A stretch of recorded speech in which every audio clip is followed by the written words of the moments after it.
다 함께 나서서 오늘 말씀 공부하시겠습니다. 오늘 말씀은 데살로니가후서 2장입니다. 신약 페이지 334쪽.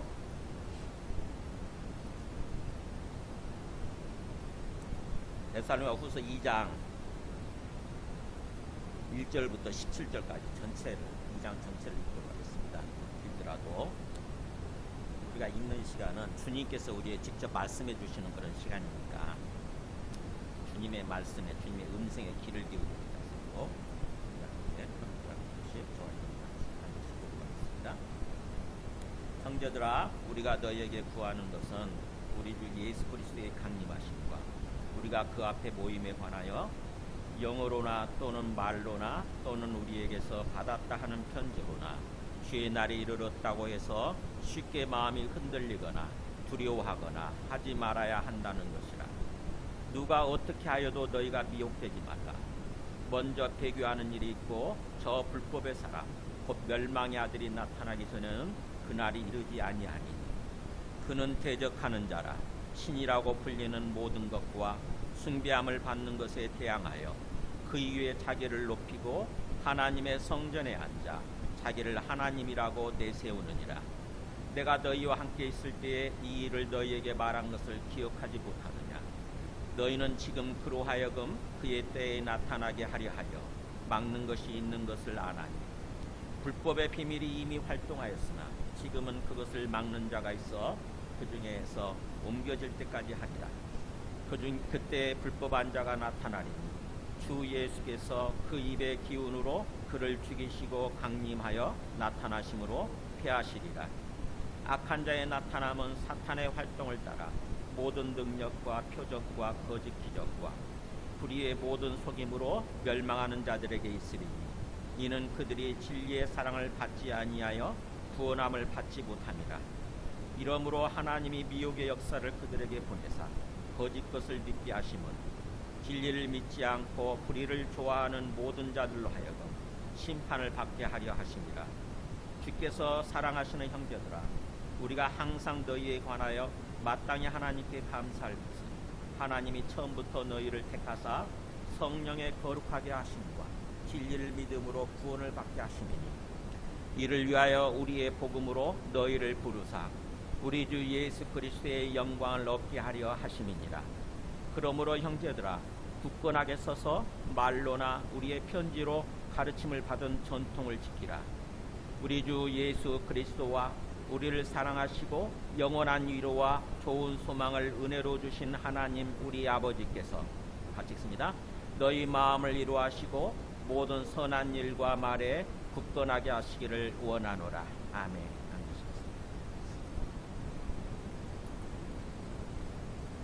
네, 성경 혹시 통독하시면서 이 데살로니가후서 2장 이 부분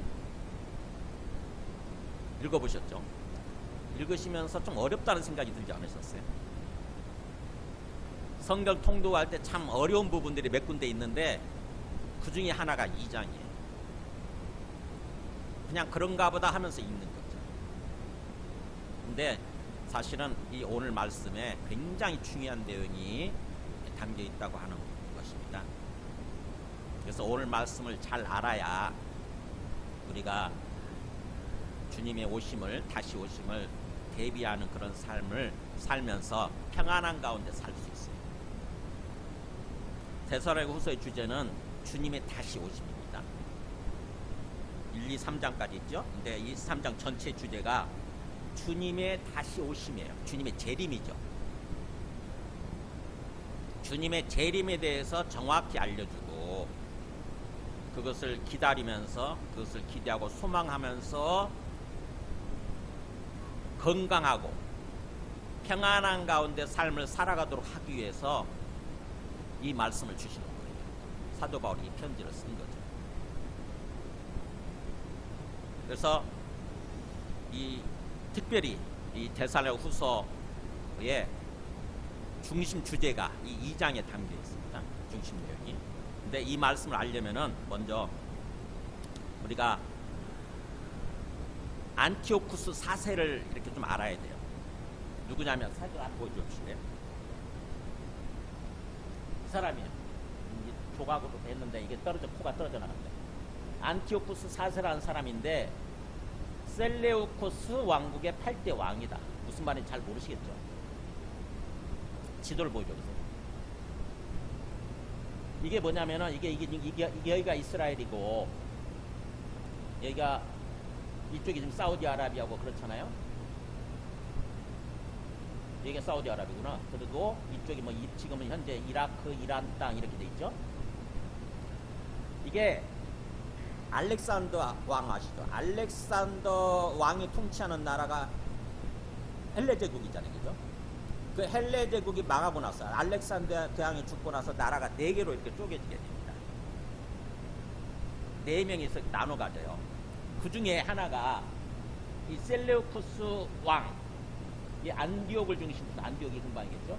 안디옥을 중심으로 해서 통치하는 셀레우쿠스 왕조가 있었어요. 그걸 북방왕이라고 그러는데 우리 다니엘서에서는 그 셀레우쿠스 왕조가 통치하면서 이 남방, 이집트죠. 이집트를 중심으로 하는 그 나라와 싸워요.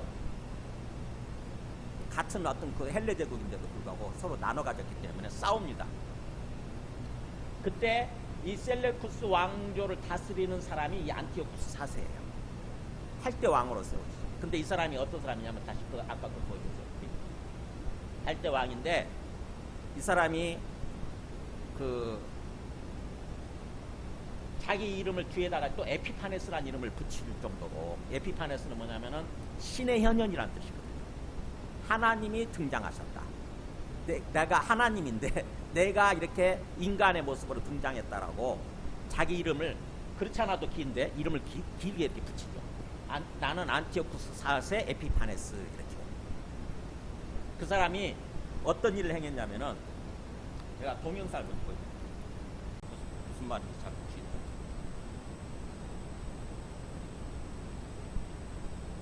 그러니까 이 사람이 헬레 제국 왕이잖아요. 이 유대 나라를, 이스라엘 나라를 완전히 헬라화 시키려고 강력한 헬라화 정책을 피면서 유대인들을 탄압을 했어요. 그래가지고 그야말로 유대인들에게 있어서 이 사람은 역사상 가장 악명 높은 그런 폭군이다, 이렇게 사람들이 인식을 하게 돼요. 그래서 이 사람이 유대교 전면 금지, 성전에다가 하나님의 하나님의 성전인데 거기다가 제우스 신상을 세워요. 제우스가 헬라 제국의 그 신이잖아요. 제우스 신상을 세우고 그 다음에 하나님이 엄격하게 금지하고 있는 돼지고기를 먹게 하고 또 돼지고기를 제물로 바쳐요. 그러니까 완전히 그 유대인들을, 이스라엘 사람들을 화나게 만드는 거죠.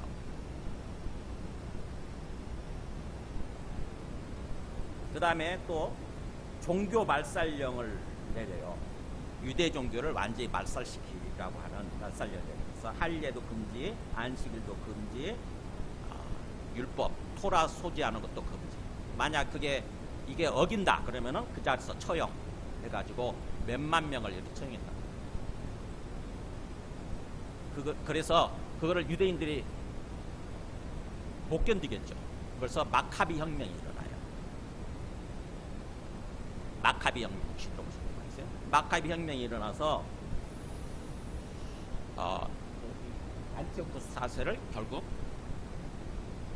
안티오쿠스 4세가 나중에 마카비 혁명이 166년에 일어났는데 BC 2년 후에 안티오쿠스 4세가 결국 죽어요.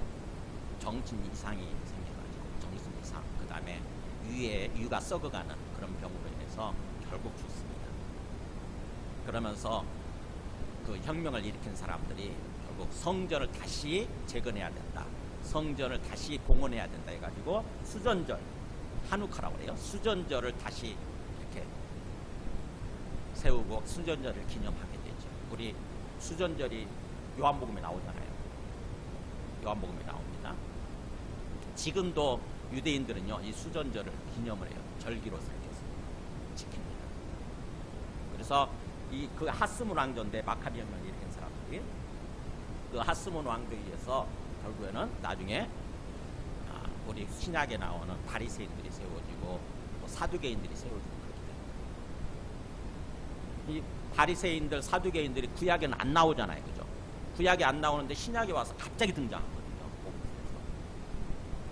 그게 언제 시작됐냐면은 바로 이 신구약 중간기죠. 구약과 신약의 중간기, 마카비 혁명에 일어나고 하스몬 왕조 시절, 그 시절에 생겨난 거죠.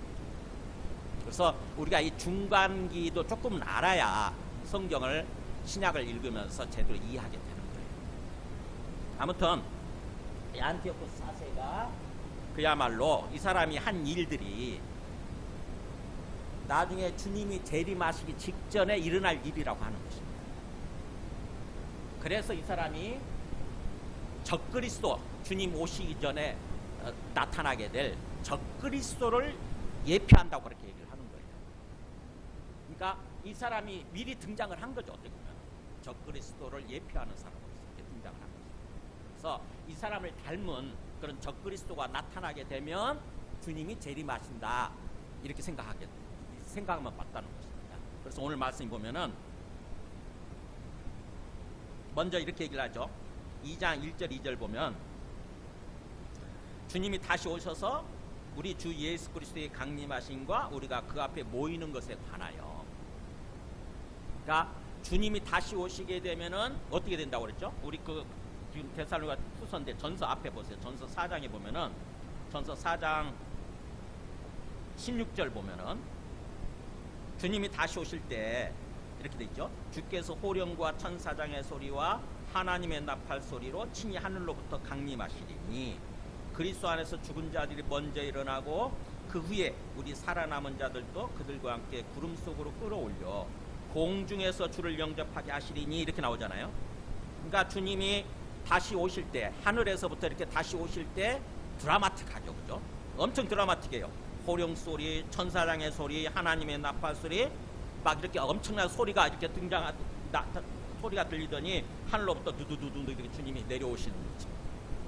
하늘로 내려오실 때 땅에서는 어떤 일이 일어나느냐? 죽은 사람들 있잖아요. 특별히 그리스도 안에서 죽었던 사람들이 부활하는 거예요. 죽지 않는 모습으로 다시 부활하고, 그 다음에 그때까지 살아있던 사람들은 변하는 거죠. 부활의 몸체처럼 변하는 거예요. 그래가지고는 함께 부활한 사람들과 그 변화된 사람들이 함께 하늘로 끌어올려져서 공중에서 내려오고 계시는 주님을 영접하게 된다는 거예요. 주님을 그렇게 공중에서 영접을 하고 그 다음에 지상으로 내려오겠죠. 같이 영접하기 위해서, 환영하기 위해서 올라간 거니까 영접하고 다시 지상으로 내려와서 지상에서 주님과 함께 영원히 사는 거죠. 지상에서는 지상은 천국으로 바뀌는 거죠. 모든 악이 다 제거되어지고, 모든 하나님을 믿지 않는 모든 악이 다 제거되어지고, 이 땅은 다시 완전히 회복되는 거예요. 하나님이 처음 창조하셨을 때처럼 그 모습으로, 그 세상으로 회복되는 거예요. 그래서 그곳에서, 천국으로 변한 그곳에서, 이 지상에서 하나님과 더불어서 영원히 살게 되는 거죠. 그것이 바로 그리스도의 강림과, 주 예수 그리스도의 강림과 그 앞에 모임, 그 앞에 모이는 거, 라고 이렇게 얘기를 하는 거죠. 2장 1절로 들어와서 우리 주 예수 그리스도의 강림하심과 우리가 그 앞에 모이는 것에 관하여, 모여서 함께 사는 것에 관하여, 이게 주제예요. 오늘 말씀 주제가. 근데 이 편지를 쓸 당시에 그런 일이 일어나지 않는다, 주님은 이미 재림하셨다라고 얘기하는 사람들이 있었다고 하는 것입니다. 이단이죠, 이단. 그래서 이 2절에 그렇게 나오죠. 영어로나 또는 말로나 또는 우리에게서 받았다는 편지로나 주의 날이 이미 이르렀다고 해서, 주의 날이 이미 이르렀다, 주님의 날이 이미 임했다, 주님이 다시 완전히 오셨다, 다시는 다시 오시지 않는다, 이렇게 전하는 사람들이 있었다는 것입니다. 그 사람들은 어떤 식으로 전하냐면, 우리가 영으로 우리가 영적인 체험을 했다, 이렇게 전하는 거죠.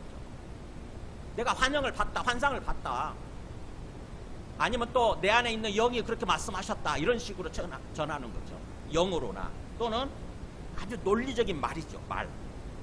잘 그럴듯하게 얘기하는 거예요. 이단들이 그렇잖아요. 말로나 또는 심지어는 사도 바울을 사칭하는 거죠. 내가 사도 바울로부터 편지를 받았어. 우리에게서 받았다가 하는 편지로나, 그죠? 그때 당시는 그렇게 거짓된 편지를 쓰는 사람들이 많았거든요. 사도 바울로부터 편지를 받았어. 그래서 주님이 이미 오셨기 때문에 주님이 다시 오시지 않아라고 하는 그런 사람도 있었다고 하는 것이죠. 근데 그게 거짓말이라는 거죠. 그래서 그렇다고 해서 그런 얘기를 들었다고 해서 쉽게 마음이 흔들리거나 아니면 두려워하거나 절대 그래서는 안 된다는 거예요. 이게 거짓말입니다. 흔들리거나 두려워하거나 그러면 안 된다. 왜 두려워해요? 주님이 다시 오셨다고 한다면 내가 완전히 비석지 않을 모습으로 변화되고 부활을 했어야 되는데 그렇지 않잖아요. 그럼 나는 구원에서 죄됐네, 나는 구원에서 빠졌네라고 두려워하게 되는 거예요. 막 휴거를 주장하는 사람들이 그렇게 하잖아요. 어느 날 갑자기 휴거가 일어났는데 나만 이 지상에 남아있는 거야. 아, 그럼 나는 구원받지 못했구나. 막 그렇게 얘기를 하잖아요. 그게 휴거를 주장하는 사람들도 잘못된 사람입니다. 잘못된 말이에요.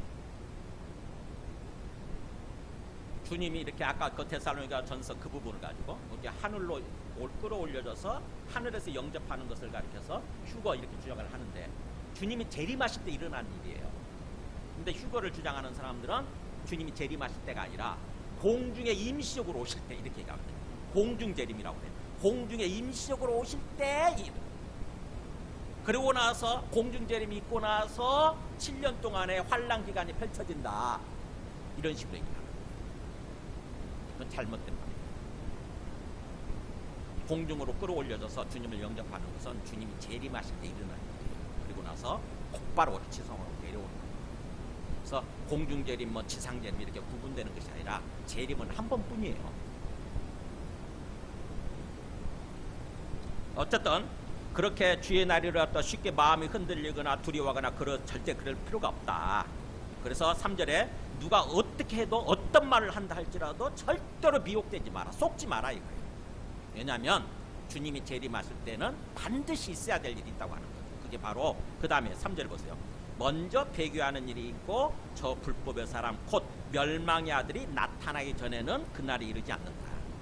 그러니까 주님이 재림하시기 전에 반드시 두 가지 일이 일어난다는 거예요. 하나는 배교하는 일이에요. 배교가 뭐냐?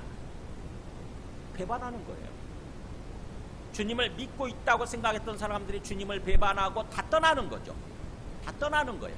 배교 현상이 대대적으로 교회 내에 일어난다는 거죠. 우리는 참 그렇게 되지 않도록, 그 불의에 끼지 않도록 우리가 진짜로 믿어야 되는 거죠. 진짜로 믿고 버티는 삶, 인내하는 삶을 살아야 돼요. 어쨌든 배교 현상이 교회 내에서 수많은 사람들이 다 떠나는 거예요. 배교 현상이 있을 거다. 그 다음에 두 번째는 불법의 사람, 곧 멸망의 아들. 이게 적그리스도입니다. 불법의 사람, 멸망의 아들, 적그리스도가 나타나야 된다는 거죠. 그러면서 그 적그리스도는 4절에 나오죠. 그래서 이제 4절부터 8절까지는 그 적그리스도에 대해서 얘기를 해요.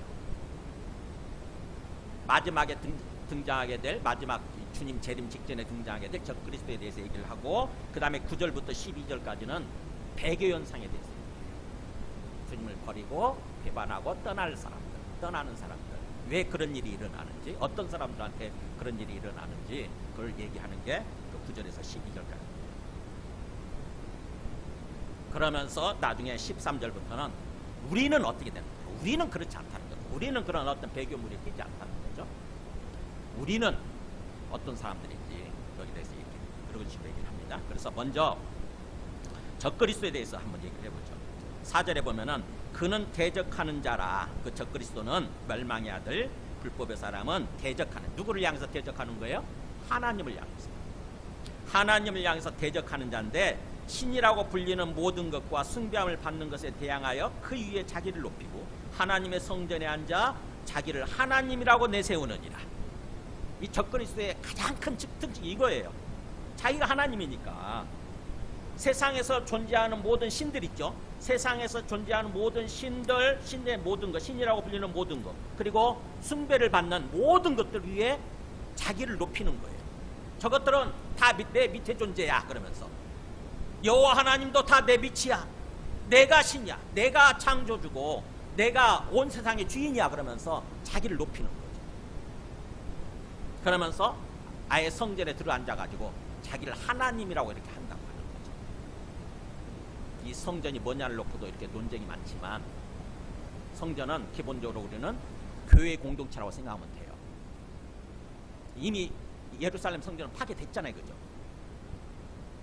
예루살렘 성전은 존재하지 않거든요. 근데 또 세대주의론자들은 미국의 종말론, 주로 미국의 어떤 그 기독교를 믿는 사람들이 세대주의 종말론에 빠져 있거든요. 근데 세대주의 종말론은 이스라엘 중심의 종말론이에요. 이스라엘이 온 세상을 통일해 가지고 온 세상을 1000년 동안 통치한다고 하는 그 천년왕국 아시죠? 요한계시록 보면은 이스라엘이 온 세상을 통치한다는 거죠. 그게 세대주의 종말론인데 그 세대주의 종말론에 빠져 있는 사람들은 이 성전을 제3의 성전이라고 이렇게 얘기해요. 제3의 성전이 세워진다. 그래서 지금도 제3의 성전을 세우기 위해서 온갖 어떤 건축 자재들 다 준비해 놓고 기다려야 되잖아요. 제3성전이 지금 예루살렘 성전 자리, 그 자리에 제3의 성전이 세워지게 되면은 예수님이 재림하신다. 그래서 실제 성전으로 이렇게 얘기를 하는데, 우리 개혁주의, 우리 정통 어떤 그 기독교 입장에서는 여기서 성전은 교회를 얘기한다. 우리 교회가 성전이라고 그랬으니까 에베소서에 보면, 에베소 2장에 보면은 우리 교회가 예수 믿는 사람들이 성전이라고 얘기했거든요. 그래서 성전에 앉아서 그 교회 공동체에 앉아서 내가 하나님이라고 하는 것, 그런 적그리스도가 존재한다고 하는 거죠. 그러면서 5절에 내가 너희와 함께 있을 때 이 일을 너희에게 말한 것을 기억하지 못하느냐, 이렇게. 저는 이 말씀이 참 이해가 안 됐어요. 5절에 내가 너희와 함께 있을 때, 그러니까 사도 바울이 데살로니가 성도들하고 함께 있을 때 있었잖아요. 복음을 전하면서 얼마 동안 같이 있었냐면 불과 3주밖에 복음 전하지 않았거든요. 근데 3주 동안 복음을 전하면서 이것에 대해서도 자세히 얘기를 했나 봐요. 예수님의 재림에 대해서도. 그리고 예수님의 재림 때 일어날 일에 대해서 자세히 얘기를 했나 봐. 그 얘기잖아요. 내가 너희와 함께 있을 때 이 일을 너희에게 말한 것을 기억하지 못하느냐, 이렇게 얘기하잖아요. 저는 참 깜짝 놀란 게 사도 바울이 어떻게 알고 이 일을 얘기했을까? 예수님의 재림 전에 백의현상과 적그리스도가 나타날 것에 대해서 어떻게 알고 뭐 환상을 봤나? 그런 생각을 했어요. 근데 알고 보니까 사실은요, 선지자들도 그렇고 사도들도 그렇고 하나님의 말씀에 입각해서 항상 얘기를 했거든요. 그 하나님의 말씀에 이미 이런 내용이 나와 있었다고 하는 것입니다. 그게 바로 다니엘서예요. 다니엘서 8장에 보면은 8장 23절에 보면 이게 이제 아까 말한 그 안티오코스 4세예요. 이거를 예언해 놓고 있는 게 다니엘서거든요. 그래서 이거를 알아야 다니엘서가 제대로 읽어지기 시작해요. 알게 됩니다. 다니엘서는 미래에 일어날 일을 자꾸 예언하는 거잖아요. 다니엘서 8장에 보면 이렇게 나와요. 이 네 나라 마지막 때, 아까 알렉산더가 죽고 네 나라로 쪼개진다고 그랬잖아요. 이 네 나라 마지막 때에, 이 네 나라가 끝나갈 때쯤에 반역자들이 가득할 때, 이 반역자들 나오잖아. 이게 배교자들이거든요. 하나님을 반역하는 사람들, 예수님을 반역하는 사람들, 반역하는 사람들이 막 가득해진다는 거예요, 세상에. 반역할 자들이 가득할 쯤에 한 왕이 등장해요. 하나님이 다 이런 날이니 그 얼굴은 뻔뻔하며 속임수에 능하며, 실제로 그랬거든요. 안티오코스 4세가 굉장히 속임수, 아주 계속 속임수, 거짓되고 속임수를 베푸는, 속임수를 잘하는 그런 사람이었거든요. 그 권세가 강할 것이나 자기의 힘으로 말미암은 것이 아니라 권세가 엄청 강했어요. 그야말로 유대교 완전히 말살정책을 펼 정도로. 근데 자기 힘으로 말미암은 게 아니고 하나님이 허락하셨다는 거예요. 하나님이 임시적으로 그 사람한테 허락하셨다는 거예요. 그 권세가 강할 것이나 자기 힘으로 말미암은 것이 아니고 사실 하나님이 허락하셔서 일어난 일이고, 그가 장차 놀랍게 파괴행위를 하고, 막 예루살렘 성전 다 파괴했으니까, 이스라엘 나라 다 파괴했으니까 파괴행위를 하고 자유로 행하며, 자기 마음대로 행하며 형통하며 잘나가며, 이런 뜻이에요. 자기 뜻대로 다 되는 거야. 형통하며 강한 자들과 거룩한 백성을 멸하려. 강한 자들, 거룩한 백성, 이스라엘 백성을 완전히 멸망시키리라. 그 다음에 그가 꾀를 베풀어 제 손으로 속임수를 행하고, 속임수 나오잖아요. 속임수를 행하고 마음에 스스로 큰치 않아. 스스로 큰치 한다는 거야. 내가 하나님이라는 거지. 내가 제일 높아, 내가 최고야 라고 하는 그런 생각을 갖는다는 거예요. 또 평화로운 때 많은 무리를 멸하며 또 스스로 서서 만왕의 왕을 대적할 것이나, 만왕의 왕은 모든 왕이잖아요. 모든 왕을 대적할 것이고, 그가 사람의 손으로 말미암지 않냐고 깨지리라. 마지막 때는 뭐예요? 죽는데, 죽어 없어지는데 사람의 손이 아니라 하나님 손에 있어요. 하나님께서 그를 죽이신다. 이게 안티오쿠스 4세예요. 그 다음에 다니엘서 11장에 보면 또 나오죠. 다니엘 10장. 그 왕은 자기 마음대로 행하며 스스로 높여 모든 신보다 크다. 이렇게. 자기를 대한 모든 신보다 내가 높아. 그러면서 그렇게 얘기하고 비상한 말로 신들의 신을 대적하며 신들의 신이 하나님이죠. 하나님을 대적하며 형통하기를 분노하심이 그칠 때까지 하리니 하나님의 분노가 끝날 때 하나님께서 그걸 보면서 분노하시는 거죠. 뭐예요? 그래서 하나님의 분노와 분노로 말하면 이 사람을 이 존재를 완전히 없애시는 거죠. 그래서 이는 그 작정된 일을 반드시 이룰 것이니라. 그가 모든 것보다 스스로 크다 하고 그가 그의 조상들의 신들과 여자들이 흠모하는 것을 돌아보지 아니하며 어떤 신도 돌아보지 아니하며 이게 안티오쿠스 4세예요. 실제로 일어났어요. 이거를 다니엘서를 통해서 사도 바울이 예측을 한 거예요. 예수님 재림하실 때도 이런 일이 일어난다는 거죠. 그러니까 뭐예요?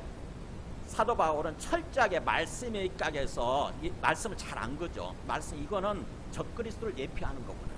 이 안티오쿠스 4세는 적그리스도를 예표하는 존재구나. 그래서 이 안티오쿠스 4세에 의해서 그야말로 이제 로마 제국이 들어서고 그 로마 제국 때에 주님이 초림하셨잖아요. 그러셨던 것처럼 이제 주님이 재림하실 때가 되면 제2의 안티오쿠스 4세죠. 제2의 안티오쿠스 4세, 즉 적그리스도가 등장하게 될 것이고 적그리스도에 의해서 교회가 파괴될 것이고 그러면서 수많은 사람들이 배반하고 떠나게 될 것이고 그러면서 예수님이 재림하셔서 이것들을 없애면서 심판하시면서 하나님의 나라가 천국의 영원한 나라가 펼쳐진다고 하는 거죠. 그걸 얘기한 거예요. 그거. 그래서 5절에서 내가 너희와 함께 있을 때 이 일을 너희에게 말한 거, 이 말한 것이란 말이 우리는 과거 시제처럼 되어 있지만은 미완료 시제라고 해가지고 계속 그렇게 말한 거예요. 사도 바울이 계속 강조를 한 겁니다. 이런 일 반드시 일어난다. 앞으로 계속 일어난다라고 계속 얘기한 거예요. 계속. 너희들한테 계속 말한 것을 기억하지 못하느냐. 그러니까 이런 일이 일어나야 된다고 하는 거죠. 그래서 다른 사람들 이미 그리스도가 이르렀다, 그리스도가 이미 임했다, 재림하셨다 이런 헛소리 속지 말라는 거죠. 그래서 아직 대적하는 자가 나타나지 않았다. 아직 적그리스도가 나타나지 않았다는 것입니다. 그래서 6절에 보면은 이제 6절 8절 보세요. 그가 지금 어떤 상태에 있는지 적그리스도가 어떤 상태에 있는지 보세요. 6절 보면 너희는 지금 그로 하여금 그때에 그의 때에 나타나게 하려 하여 막는 것이 있는 것을 아나니 불법의 비밀이 이미 활동하였으나 지금은 그것을 막는 자가 있어 그 중에서 옮겨질 때까지 하리라. 이미 이 존재가 적그리스도가 활동을 했네.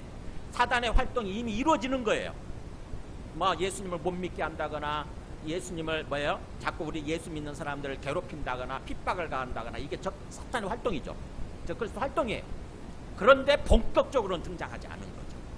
본격적으로 내가 하나님이야, 내가 여호와 하나님이야, 내가 신이야라고 하는 그런 존재가 온 세상 위에 내가 통치자야, 내가 왕이야라고 하는 그런 존재가 아직 등장하지 않았다는 거죠.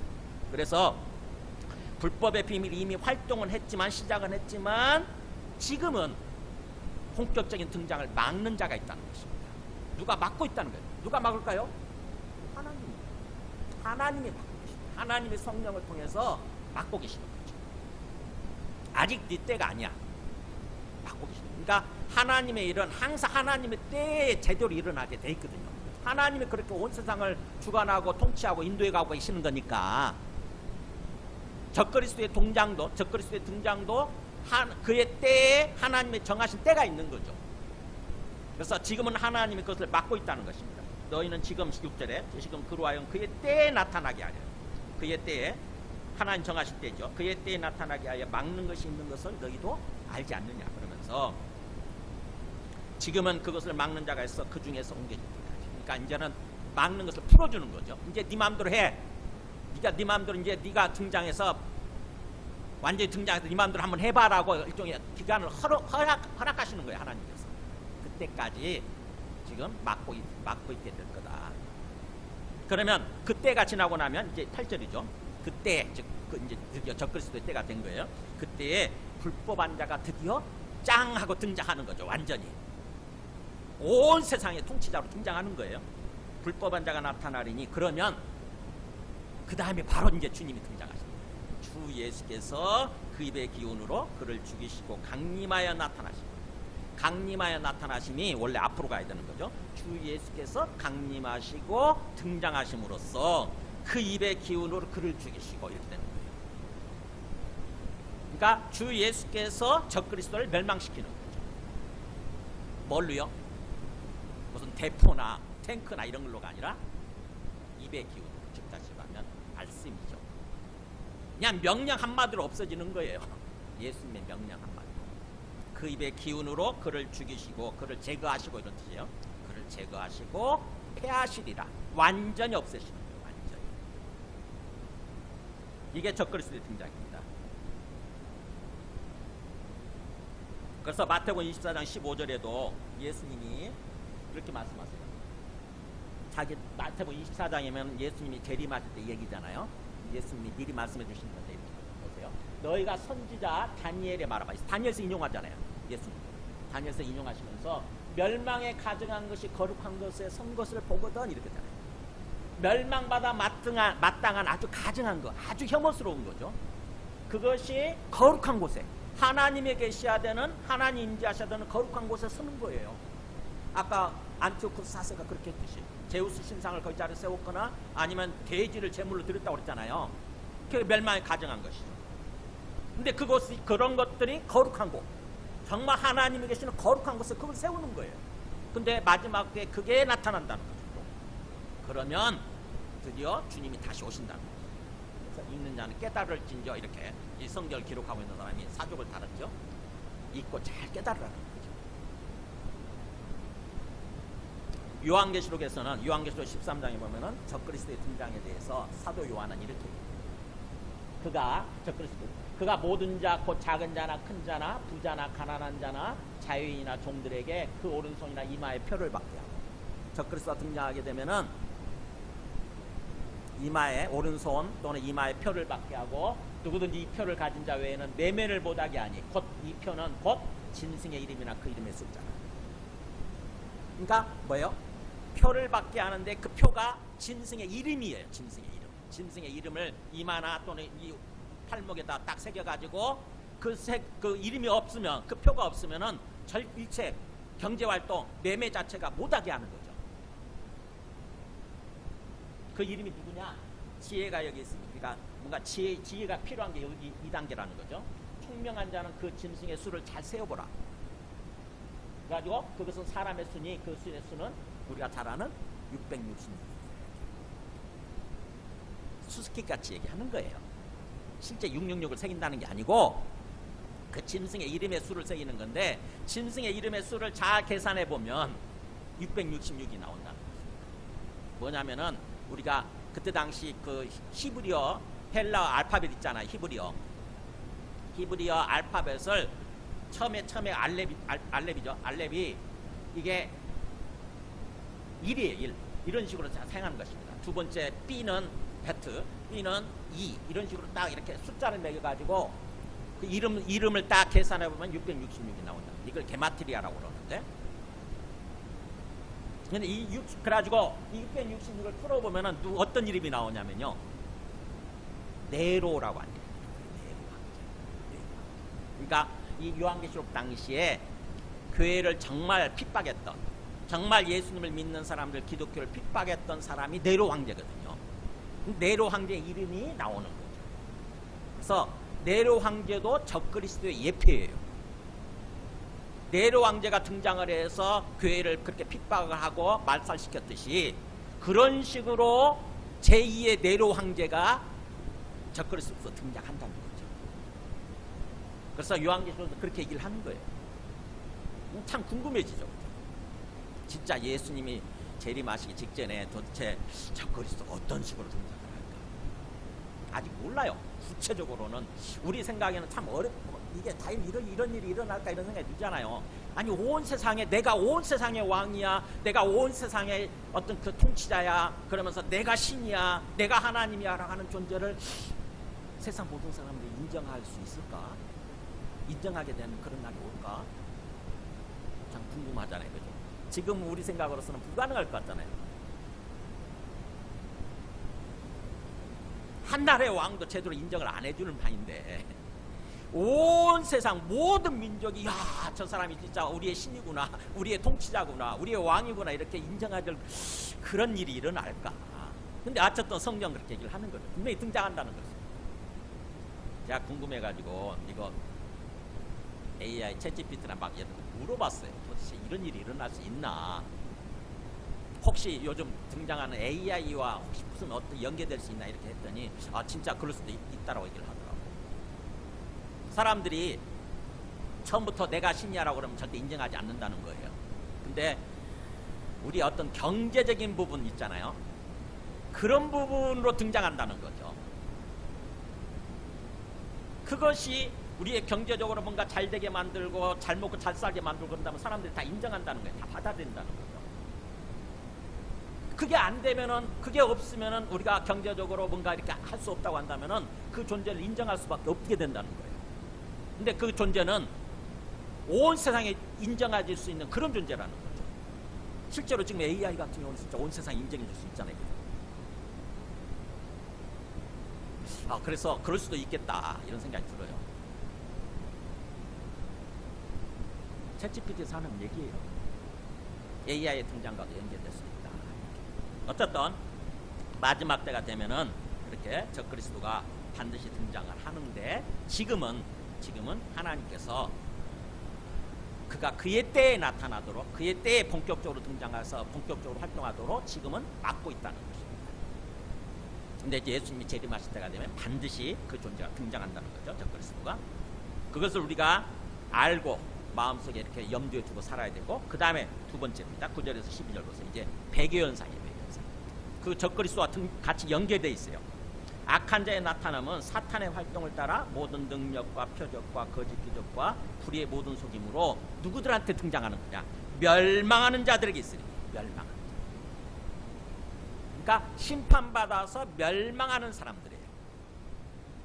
정말 예수님을 잘 믿고 구원받은, 확실히 구원받은 사람들한테 등장하는 것이 아니라 복음을 받아들이지 않은 거죠. 이는 그들이 진리의 사랑을 받지 아니하여 그랬잖아요. 진리의 사랑을 받지 않는다는 말이, 이 받지 않다는 말이 거부하고 이런 뜻이에요. 진리의 사랑을 거부하고. 그러니까 하나님께서는 어떻게든지 우리를 열을 사랑하셔서, 우리의 영혼을 사랑하셔서 우리를 구원하려고 하시는데 그걸 거부하는 거죠. 그 진리의 사랑을 거부하고, 그래서 구원을 받지 못했기 때문에, 확실하게 구원을 받지 못했기 때문에 그 사람들한테 이 악한 자가, 적그리스도가 등장을 해가지고 속인다는 거죠. 어떤 것으로 속이냐? 거기 9절에 나온 것처럼 사탄의 활동을 따라, 바탕은 근본적으로 사탄의 활동인 거죠. 사탄의 역사예요. 사탄의 역사를 따라서 모든 능력, 엄청난 능력 있는 모습을 펼쳐지는 거예요. 갑자기 막 뭔가 쨍하고 나타나가지고 병을 치료해준다거나, 또 표적, 엄청난 기적들이 일어나고, 또 거짓된 기적이 일어나고, 그 다음에 불의의 모든 속임수. 그러니까 엄청난 막 기적들, 엄청난 능력을 보여주는 거예요. 그런 식으로 등장을 해서 그럼 사람들이 그걸 받아들일 수밖에 없잖아요. 하나님 믿으라면 어떻게든지 하나님을 거부하지만 이런 어떤 표적, 기적을 보여주면은 그걸 받아들이잖아요. 지금 20대, 30대 보세요. 누가 뭔가 잘 먹고 잘 살게 해준다. 그러면 다 그쪽으로 몰려가잖아요. 하나님은 거부해도 어떤 경주활동 뭔가 그래서 장사의 신이라는 게 등장하지 않습니까? 신이야, 신. 그 사람의 어떤 그것을 받아들이고 그러면은, 그 사람의 아이템을 받아들이고 그러면 그 사람 말을 또 들으면 완전히 장사에서 성공한다라고 하는, 100% 성공한다고 하는 장사의 신이 등장했잖아요. 신. 저는 그 사람 나쁘게 평가하지 않아요. 어쨌든 그런 사람이 등장할 정도로 수많은 사람들이 추종하니까 장사의 신이에요. 그래서 11절에 보면은 이러므로 하나님이 미혹의 역사를 그들에게 보내사 거짓 것을 믿게 하시고. 왜요? 하나님이 또 뒤에서 역사하시네. 이 사람들이 하나님의 사랑을 거부하니까 하나님이 미혹의 역사를 허락하시는 거죠. 사탄의 활동을 허락하시는 거예요. 하나님이 허락하셔서 이 사탄이 이 사람들한테 하나님을 제대로 믿지 않는 사람들한테 등장을 해서 그런 거짓된 표적으로 이 사람들 속이게 된다고 하는 거죠. 이 사람들 미혹하는 거예요. 미혹하는 거예요. 그래서 하나님이 미혹 역사를 그들에게 보내 사람만을 허용하사 거짓 것을 믿게 하도록, 거짓 것을 믿도록 그렇게 하시는 거예요. 어떻게 보면 유기심판이죠. 유기적인 심판. 하나님의 심판 중에 하나가 유기거든요. 내버려둬 버려요. 그래, 네가 네 마음대로 하고 싶어? 그럼 네 마음대로 해봐라고 내버려둬 버려요. 방기한다 한자말로, 또는 유기한다 이렇게 하죠. 그것도 하나님의 심판 1단계거든요. 심판. 하나님이 어떤지 우리를 구원하려고, 우리를 사랑하시고 우리를 구원하려고 하시는데 그것을 거부하게 되면 하나님이 나중에는 그래 그럼 네 마음대로 해봐라고 허락 내버려둬 버리십니다. 그래서 그들이 12절에 진리를 믿지 않고 불의를 좋아하는 모든 자들, 아무리 해도 진리를 사랑해야 되는데 진리를 사랑하지 않고 진리를 받아들이지 않고 오히려 불의한 거잖아요. 하나님 싫어하시는 거, 불의한 거, 의롭지 않은 거, 불의한 것을 좋아하는 거예요. 그것을 추구하는 거예요. 그런 사람들로 하여금 결국에는 심판받도록 하기 위해서. 심판은 구원의 동전의 양측면이에요. 구원받지 못하면 심판받는 거예요. 하나님의 진리의 복음을 받아들이면 구원받게 되는 거지만 그 진리의 복음을 거부하게 되면 심판받게 되는 거예요. 멸망하게 되는 거죠. 그래서 이런 사람, 이런 걸로 인해서 이런 사람들이 바로 이 배교자라는 거죠. 이런 배교하는 사람들, 진짜 예수님을 배반하고 하나님을 배반하고 떠나는 어떤 그런 사람들이 많이 등장한다고 합니다. 배교에서. 과연 그런 일이 일어나느냐? 성경에 또 예표적으로 나오는 게 있습니다. 열왕기상 22장에 보면 보세요. 열왕기상에 보면은 하나님이 허락하시는 장면이 나와요. 여호와께서 말씀하시기를 누가 아합을 깨어 그를 길앗 나무에서 올라가서 죽게 할 거예요. 아합왕이 하나님을 믿지 않고 항상 하나님이 싫어하시는 악한 일을 행했던 왕이에요. 그래서 하나님이 아합왕을 죽이려고 하시는 거예요. 심판해서 죽이려고 하시는데 천사들한테 이렇게 묻는 거죠. 옆에서 이렇게 딱 대비하고 있는 천사들한테 누가 아합왕을 깨워서 그를 길앗 나못으로 끌고 와서 죽게 할꼬 그랬어요. 그랬더니 막 천사들이 이렇게 얘기하는 거예요. 천상의 회의가 일어난 것 같아요. 하나는 이렇게 하겠다, 또 하나는 저렇게 하겠다. 이렇게 천사들이 자꾸 아이디어를 하는 거예요. 제가 가서 이렇게 할게요. 제가 가서 이렇게 할게요. 그랬더니 하나님이 그때 한 영이 나와서 여호와 앞에 서서 말하되 내가 그를 깨겠나이다 이렇게 얘기해요. 그러면서 뭐라고 얘기했냐면 여호와께서 그 얘기를 했어요. 어떻게 하려고 그러는데 어떻게 하겠느냐 물으니까 이르되 내가 나가서 거짓말하는 영이 되어 그의 모든 선지자들의 입에 있겠나이다 이렇게. 그러니까 내가 나가서 일종의 거짓말하는 영, 즉 영인데 거짓말을 한다는 거죠. 그의 모든 선지자들이니까 아합이 말을 받아들이는 거짓된 선지자들이 있었을 거 아닙니까? 그 주변에 거짓된 선지자들이 많았어요. 참 선지자 미가야 한 사람이 있었고 거짓된 선지자 항상 그래요. 보면은 참 선지자는 숫자가 적어. 근데 거짓된 선지자들은 항상 많거든요. 그 거짓된 선지자들 그 사람들 그 영에 역사한다는 거죠. 그 사람들 입에다가 거짓말을 자꾸 주입을 하겠다는 거예요. 그러면 그 거짓된 선지자들이 말을 할 거 아닙니까? 그러면 아합왕이 그걸 받아들이게 되는 거죠. 어떻게 진짜 할까요? 그래가지고 그 다음 보세요. 여호와께서 이르시되 너는 꿰겠고 또 이루리라. 넌 보니까 너 하겠네. 그래가지고는 나가서 그리하라 이렇게 허락하시는 거예요. 네가 그렇게 해. 그러는 바람에 이제 여호와께서 거짓말하는 영을 왕의 이 모든 선지자 입에 넣으셨나이다라고 미가야 선지자가 얘기하는 거예요. 그러니까 저 사람들은 다 왕이 정말 받아들이는 선지자들은 다 거짓된 선지자예요. 사실은 저 사람이 하는 말들은 다 거짓말이에요. 하나님의 어전에 의해서 이런 일이 일어난 거예요. 그렇게 해서 결국 아합은 진짜 죽습니다. 아합왕이 거짓된 선지자들의 말을 받아들이는 바람에 결국 아합왕이 그 전쟁에서 죽어요. 그러니까 하나님이 어떻게 보면 아합왕도 하나님 무조건 싫어해서 그런 게 아니잖아요. 아합왕이 정말 아합왕을 구원하시려고 하셨는데 하나님 말씀을 안 받아들이는 거예요. 미가야 선지자의 참된 선지자의 말을 안 받아들이는 거예요. 그래서 결국에는 거짓된 선지자를 보내서 거짓된 말을 들려줌으로써 그렇게 아방을 결국 심판하시고 멸망시키는 거죠. 그러는 것처럼 오늘날도 하나님의 진리의 그 복음, 그것을 거부하는 사람들한테는 그야말로 하나님이 어느 순간에 허락하신다는 것입니다. 거짓 그리스도, 적 그리스도를 보내서 악한 선지자들 보내서 악한 거짓된 선지자를 보내서 악한 말, 거짓된 말을 들려주고 그 거짓된 말에 속아서 결국에는 하나님을 배반하고 그야말로 개교자가 되어서 심판과 멸망의 길로 가게 되는 거죠. 마태복음 24장 24절 보면 예수님이 직접 그렇게 말씀하세요. 마지막 때에 그때 사람이 너희에게 말하되 보라 그리스도가 여기 있다 혹은 그리스도가 저기 있다 해도 절대 믿지 말라. 하나님 예수님 직접 말씀하세요. 그리스도가 저기 있더라. 그리스도가 저기 있더라. 절대 거짓말이니까 믿지 말라. 그래서 거짓 그리스도들과 거짓 선지자들이 일어나서 마지막 때가 되면 거짓 그리스도들, 거짓 선지자들 이게 전부 다 적 그리스도의 어떻게 보면 어떤 자손들, 적 그리스도의 군사들, 쫄개들이죠.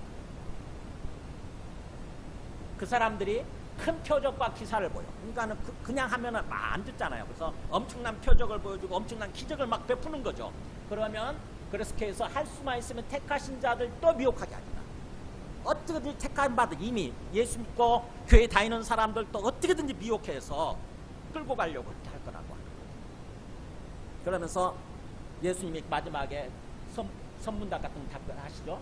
보라 내가 너에게 미리 말했다 이렇게. 보라 내가 너에게 미리 말했다. 이 말이 무슨 말이겠어요? 잘 알아듣고 잘 대비하고 있으라는 거잖아요. 그죠? 반드시 이런 일이 일어나니까.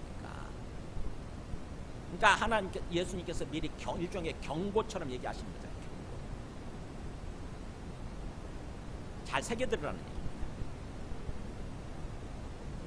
로마서 1장 28절에 보면은 이렇게 얘기해요. 그들이 마음에 하나님 되기를 싫어하며 이렇게. 그러니까 하나님을 막 전해주고 그래도 진리의 복음을 전해줘도 마음으로 하나님을 인정하고 마음속에 항상 하나님을 인정하고 하나님 두고 살아야 되거든요. 우리는 예수 믿고 구원받으면 그래서 하나님 우리한테 오시잖아요. 예수님이 성령을 통해서 우리 안에 아예 오시지 않습니까? 그러면은 예수 믿는 사람들은 우리 안에 예수님이 와 계신 거하고 그 다음에 하나님이 와 계신 거하고 똑같아요. 성령을 받았다고 하는 것은 성령이 우리 안에 항상 계시는 것이고 그래서 예수님이 우리 안에 항상 계시는 것이고 하나님이 우리 안에 항상 계시는 거거든요. 우리는 그것을 인정하고 살아야 돼요. 항상 하나님이 내 안에 계신다. 예수님이 내 안에 계신다. 그래서 제가 항상 여러분들한테 인사 문자 보낼 때 그거잖아요. 상황이 어떻든지 우리 상황이 어떻든지 하나님이 살아계시고 나의 주인 되시는 것을 믿고 항상 하나님과 교제하면서 하나님께 기도하면서 동행하는 삶을 살으라고 이렇게 얘기를 하잖아요. 그게 믿음의 핵심이거든요. 믿음의 핵심은 하나님이 살아계신다. 그 하나님이 주님이시다. 그 하나님이 내 안에 나와 함께 계신다. 이걸 믿는 거거든요. 내가 그걸 인정하는 거예요. 내가 인정하고 그 다음에 하나님을 향해서 입을 여는 거죠. 하나님, 주님 감사합니다. 저와 함께 해주셔서 감사합니다. 저와 함께 계심을 믿습니다. 라고 입을 여는 거거든요. 대화하는 거예요. 기도는 대화예요. 주님과 대화. 그러면서 사는 거거든요.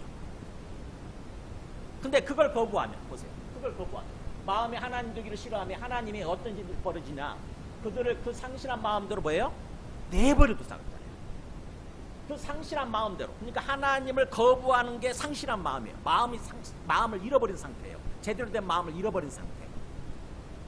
하나님이 창조하셨을 때 우리의 제대로 된 마음은 뭐예요? 항상 하나님을 인정하는 거거든요. 항상 하나님의 존재를 인정하고 하나님의 계심, 살아계심, 하나님의 주님 되심 인정하고 하나님과 함께 더불어 사는 거거든요. 그게 정상적인 마음이에요. 근데 그 마음을 상실하게 되면 하나님이 그래 그럼 네 마음대로 해봐라고 내버려둬 버린다. 네 마음대로 살아 그럼. 네 마음대로 한번 꼴림대로 해봐 이렇게 해버려.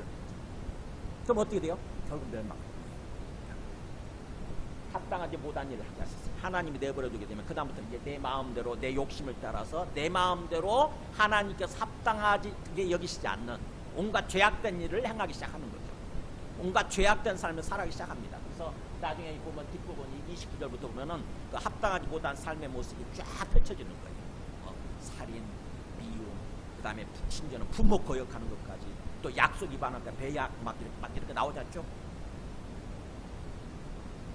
그런 삶을 살다가 결국 심판받아서 멸망을 가는 거죠. 그것이 배교자의 모습이에요. 배교연사는 그런 식으로. 그래서 히브리서 보면은, 히브리서가 이제 배교자에 대해서 본격적으로 얘기하는 것 같아요. 히브리서 10장 26절에 보면은, 보세요. 진리를 아는 지식을 받은 후 진지체를 범한다. 그러니까 진리에 대해서 지식을 들었어요. 복음에 대해서 우리가 들었어요. 근데도 불구하고, 그래서 이제, 예수님이 하나님의 아들이시구나, 이 땅에 주와 그리스도로 오셨구나라고, 그게 진리잖아요. 그걸 들었어요. 그런데도 불구하고 진지죄를 범한 죄. 진짓은 일부러, 의도적으로 했듯이, 의도적으로 예수님을 거부하는 거죠. 하나님을 거부하는 거예요. 그래서 진지죄를 범한 죄. 그렇게 되면 어떻게 되냐? 다시는 속지 않는 제사가 없고, 우리의 죄를 용서받을 수 있는 어떤 제사, 그게 없다는 거죠. 용서받을 수 있는 길이 없어요. 오직 무서운 마음으로 심판을 기다리는 것과 대적하는 자를 태울 맹렬한 불만이 있습니다. 그러니까 봐요. 심판에 불만이 있게 된다. 과거에 구약시절에 모세의 법을 폐한 자도, 그러니까 모세의 법을 어긴 자도 두세 증인으로 말미암아 불쌍히 여긴 받지 못하고 죽었거든. 이게 광야에서 소멸된 사람들 얘기하는 거잖아요. 모세가 하나님의 법이라고 하면서 율법을 얘기했잖아요. 근데 그거를 어기게 되면 증인이 이제 두세 명이 필요하죠. 증인을 등장시켜서 그게 사실로 밝혀지게 되면은 그 사람들은 죽는 거거든요. 그랬거든. 하물며 하나님의 아들, 예수님이죠. 하나님의 아들을 짓밟고, 예수는 하나님의 아들 아니야, 또 하나님의 아들 필요 없어, 그러면서 하나님의 아들 짓밟고 자기를 거룩하게 한 언약의 피를, 예수님의 십자가 죽음이죠, 우리를 거룩하게 만들었어요. 우리를 구원해 준 거죠. 그 거룩한 십자가의 피를 부정한 것으로 여기고, 잘못된 것으로, 이거 뭐 필요 없어 그러면서 여기고, 은혜의 성령을 욕되게 합니다. 우리가 예수님 믿게 되면 성령을 받잖아요. 하나님의 영을 받아서 그 하나님의 영을 은혜로 받는 거잖아요. 하나님의 그 은혜의 성령을 욕되게 무시하는 거예요. 멸시하고 모욕하는 거예요. 성령 계속 우리 마음속에, 아니야, 예수님 믿어야 돼, 예수님이 이 땅에 오신 하나님의 아들이야, 너를 구원하는 너의 그리스도 구원자야, 그러면서 자꾸 성령은 우리 마음속에 자꾸 역사하거든요. 말씀을 들으면서 진짜구나, 믿어야 되겠구나, 이런 생각이 드는데 그걸 무시한다고 생각해보세요. 나 필요 없어, 나 안 믿을래. 그렇게 되면 그 다음부터 이제 하나님, 그래, 마음 정말 눈물을 흘리면서 네 마음도 그래, 네 마음도 그래, 이렇게 내버리고, 그러면 우리 스스로 온갖 죄악된 삶을 살다가 결국 망하는 거죠. 그게 배교자예요. 그래서 당연히 그 사람, 은혜의 성령을 욕되게 하는 자가 당연히 받을 형벌을 얼마나 더 무겁겠느냐라고 지금 히브리서 기자는 절대로 그러지 말라고, 절대로 그러지 말라고 지금 탁신신당부하는 거죠. 배교자들이 절대로 배교자가 되지 마라. 절대로 배교자의 무리에 끼지 마라. 꼭 똥인지 맛을 봐야 아느냐 이거예요. 미리 경고하면, 저기 똥이다 그러면은 경고하면 그거 받아들이면 되잖아요. 그런 것처럼 배교자에 대해서 좀 얘기를 합니다. 그래서 지금 그 12절까지는 그렇게 적그리스도와 그 다음 배교자에 대해서 자세히 얘기를 하는 거예요. 그러면서 13절에 이제 오늘 말씀의 결론입니다. 우리 그 말씀은 그러나란 말을 생략을 했는데 원래 있어야 돼요. 그러나 주께서 사랑하는 신앙자들아. 그러니까 우리는 그런 사람들이 아니라는 거죠. 우리 지금 여기 있는 분들은 주께서 사랑하는 사람들이에요. 우리가 항상 너희에 관하여 마땅히 하나님께 감사할 것은. 그러니까 이 데살로가 성도들 보면서 사도 바울은 지금 항상 지금 감사하는 이유가 뭐냐, 감사해야만 되는 이유가, 하나님 처음부터 너희를 택하셨고, 하나님이 처음부터 너희를 분명히 택하셨고, 또 성령의 거룩하게 하심과 진리를 믿음으로 성령의 거룩하게 하시고 진리를 믿게 하시고, 그래서 구원을 받게 하셨다고 하는 거죠. 확실하게 구원받은 존재들이라는 거죠. 여기 있는 우리 모두는 그래요. 예수님을 믿고 다 성령 받고 구원받은 사람들이에요. 그래서 이것을 위해서 우리의 복음으로 너희를 부르사, 복음을 통해서 하나님 우리를 부르셨고, 소명 부르셨고, 또 우리 주 예수 그리스도의 영광을 얻게 하려 하십니다. 그러니까 궁극적으로 우리가 나중에 완전히 구원받게 되면 어떻게 되냐면 예수 그리스도의 영광 가운데 나아가게 되는 거죠. 예수 그리스도의 그 영광의 빛 가운데 우리가 나아가게 되는 거죠. 즉 다시 말하면 예수님을 닮은 모습으로 완전히 찬란하고 빛나는 영광스러운 모습으로 우리가 완전히 변화돼 가지고 예수님과 더불어서 천국에서 영원히 살게 되는 거죠. 우리는 그런 존재들이니까. 그렇다고 한다면은 이제 뭐 진짜 하고 싶은 말이 15절이거든요. 그러므로 형제들아 굳건하게 서서 말로나 우리의 편지로 가르침을 받은 전통을 지키라. 흔들리지 말고 헛된 거짓말에 속지 말고 절대 흔들리지 말고 굳건하게 서라. 굳건하게 서라. 우리는 구원받은 존재니까 우리는 완전한 영광으로 나아갈 존재들이니까 굳건하게 서서 어떻게 살아라? 가르침을 받은 대로. 이 전통이라는 게 나오죠. 우리 말로나 또는 편지로 가르침을 받은 전통이에요. 그러니까 뭐예요? 가르침대로 이런 뜻입니다. 가르침대로. 이게 무슨 뭐 조상들의 전통 막 그런 게 아니고 사도 바울이 가르쳐준 그거예요. 사도 바울로부터 전수받은 거죠. 어떻게 전수받았냐면은 어떻게 가르쳤냐면 이 땅에서는 뭐예요? 구별된 삶을 살아야 된다. 세상 사람들과 똑같이 타락하고 부패한 삶을 사는 것이 아니라 구별된 삶을 살아야 되고 그 다음에 또 하나님이 우리를 사랑하셨듯이 우리를 또 사랑하는 삶을 살아야 된다. 이거예요. 거룩하고 사랑하는 삶. 그러면서 성실하게 일하는 삶. 나중에 얘기하죠. 그게 6절부터 3장 6절부터 성실하게 일하는 삶. 주님이 오신다고 해도 아무 상관없어요. 우리는요. 우리는 확실하게 구원받게 돼 있으니까 두려워하지 말고 주님이 오시는 그 순간까지 뭐예요? 성실하게 지금 내가 주어진 일에 내가 맡은 일에 성실하게 일하면서 살면 된다는 것입니다. 그래서 스피노자가 그렇게 얘기했잖아요. 내일 지구에 종말이 온다 할지라도 오늘 나는 항구리에 사과나무를 씁니다. 그런 자세로 살면 되는 거죠. 아까 우리가 찬양했던 거 있잖아요. 주께서 주신 동산에 땀 흘리며 씨를 뿌리며 땀 흘리며 씨를 뿌리며 주님 오시려 기다리는 거예요. 주께 드릴 열매를 가져갖고 열심히 땀을 가꾸고 그 다음에 씨를 뿌리고 그러면은 열매가 있을 거 아닙니까? 그 주께 드릴 열매를 가져갖고 주님을 맞이하는 것입니다.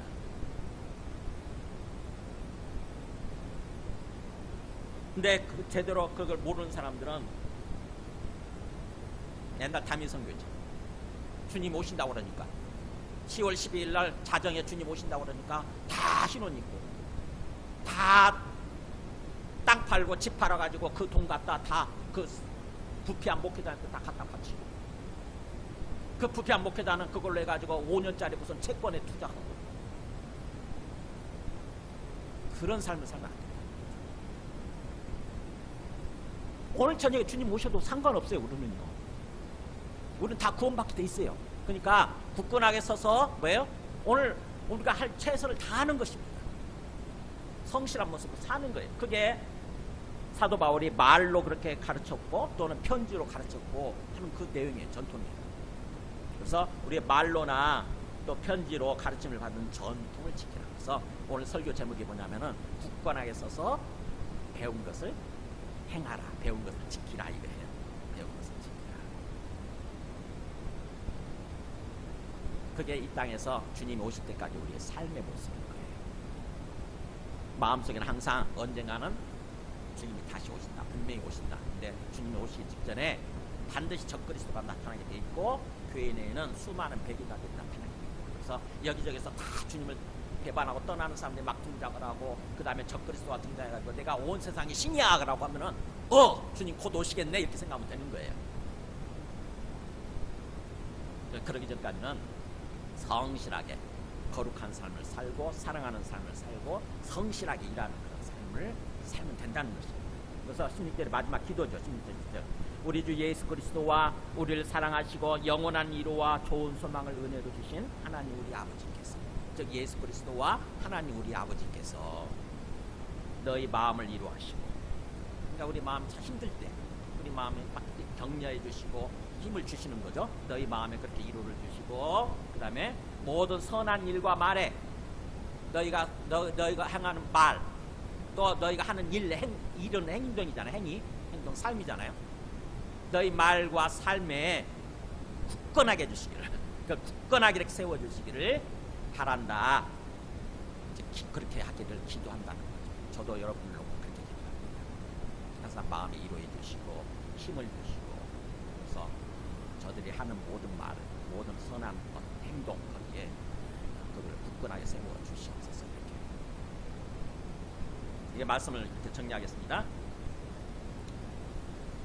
전체적으로 그림이 그려지는지 모르겠어요. 예수님이 재림하실 때, 데살로니가서 2장을 통해서 예수님의 재림에 대해서, 예수님 재림하신 모든 것이 끝나게 돼 있으니까 예수님 재림에 대해서 전체적인 그림이 쫙 그려져야 돼요. 그래서 내 마음속에 주님이 오늘 당장 재림하신 거 알죠? 오늘 재림하실 리가 없잖아요. 지금 적그리스도 안 나타났으니까. 네, 오늘 재림하신다 할지라도, 내일 재림하신다 할지라도 나는 이런 자세로 삶을 살아야 되겠구나라고 우리가 마음속에 항상 염두에 두고 결심하고 이렇게 삶을 살아야 되는 거죠. 이게 성실한 신앙생활의 모습이에요. 이런 삶을 살게 되면 자연스럽게 세상 사람들도요, 아, 예수 믿고 사는 거는 저렇게 사는 거구나. 막 세상은 굉장히 막 흔들리고 요지경 속인데 막 이리로 쫙 몰려갔다가 또 저리로 쫙 몰려갔다가 막 그런 모습인데, 예수 믿는 사람들은 흔들리지 않고 굳건하게 서서 충실하게 사는 거예요. 그러면 주님의 복음이 매력 있게 느껴지고 주님의 복음을 받아들이게 되는 거예요. 아, 나도 예수 믿어야 돼. 우리가 그런 삶을 살아야 된다고 하는 것입니다. 마지막 말씀 보여드리겠습니다. 마태복음 24장 10절에 예수님이 그렇게 마무리하십니다. 그때 많은 사람이 실족하게 되어 서로 잡아주고 서로 미워하겠습니다. 세상 사람들의 모습이죠. 많은 사람들이 실족해요. 수많은 사람들이 딱 넘어진다는 것입니다.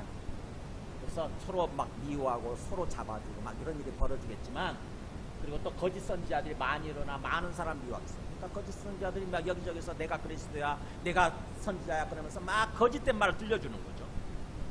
오늘날 우리 한국 교회에 얼마나 거짓 선지자가 많이 있어요. 정영석, 저 이만희 95세인데 구속됐는데 정정하잖아요. 아주 생생하잖아요. 저 사람이 원래 문둥병 환자였대요, 원래. 근데 그게 치료되고 나면은 굉장히 생명이 길답니다. 그래서 그런 것 같아요, 저 사람이. 나이 95세인데도 불구하고 생생해요. 어쨌든 이번에 구속이 됐는데 감옥에서 죽었으면 좋겠는데, 어쨌든 그런 거짓 선지자들, 이만이면 저쪽에 또 장길자가 또 자기가 신이랬잖아요. 자기가 하나님 어머니랬잖아요. 엄청 많아, 우리나라. 진짜 많아. 근데 거짓 선지자들이 많이 일어나 많은 사람을 미혹할 거라고 하는 거죠. 불법의 성함으로 많은 사람을 사는 시간. 뭐예요? 세상에 사랑이 없어져요. 이게 세상이 타락하는 모습의 가장 큰 특징이 뭐냐면 사랑이 없어져. 근데 하나님이 원래 세상을 창조했을 때는 사랑이 충만한 세상을 살아가도록 그렇게 하셨거든요. 사랑이 충만한 세상. 그래서 사랑이 충만히 누리는 그런 삶을 살아가도록 그렇게 하셨는데, 우리가 부패하고 타락하면서 하나님을 거부하면서 사랑이 없어져요. 지극히 이기적인 존재로 다 바뀌었어요. 우리 마음도 굉장히 그렇게 부패하고 타락했잖아요. 나밖에 모르는 이기적인 삶. 세상에 그럴 거라고 하는 거죠. 불법에서 많은 사람이 사랑이 다 식어지리라. 자기밖에 모르는 그런 삶을 살게 될 거다. 근데 뭐예요? 마지막에 그러나 끝까지 견디는 자는 구원을 받습니다. 하나님 정하신 그걸 지키는 거예요.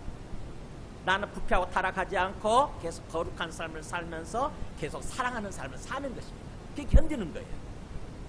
끝까지 그렇게 견디는 자는, 버티는 자는 구원, 완전히 구원받는 거죠. 진짜 천국에 들어가서 천국에서 견디는 삶을 사는 것입니다.